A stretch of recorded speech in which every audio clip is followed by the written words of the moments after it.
సమస్యలు ఉన్నాయి, ఎవరైతే పేదరికలు ఉన్నాయి, ఎవరైతే దారిద్ర్యులు ఉన్నారో వారు ఏం చేయాలి? ప్రార్థన చేయాలి.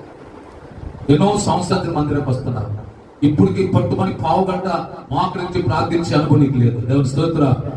ఆయన ప్రభు అన్నాడు, నువ్వు మోకరించి కనుక ప్రార్థన చేస్తే ఆయన కృప చూపించేవాడు. ఏం చూపించుకోండి? ఆయన కృప ఏం కృప చూపించేది? నీ దారిద్ర్యాన్ని ఆయన తీసుకుంటాడు. ఎవరైనా నీ దరిద్రం తీసుకున్న వాళ్ళు ఉన్నారా? ఎవరైనా నీ దారిద్ర్యం తీసుకున్న ఎవరైనా ఉన్నారంటే ఎవరు లేరు. కానీ ప్రభు యేసుక్రీస్తు వారి గురించి పౌలు అంటాడు, యూదులు లేదు, గ్రీసు దేశస్తులని ఏ భేదం లేదు, ఎవరైనా సరే మోకరించి కనుక ప్రార్థన చేస్తే, ప్రభువా నీకు దిశలో మోకరించి ప్రార్థన చేస్తున్నా, నాకున్న దారిద్ర్యం ఇది, ఆయన మోకరించి ప్రార్థన చేస్తే ఆయన కృప చూపించుకోవడం.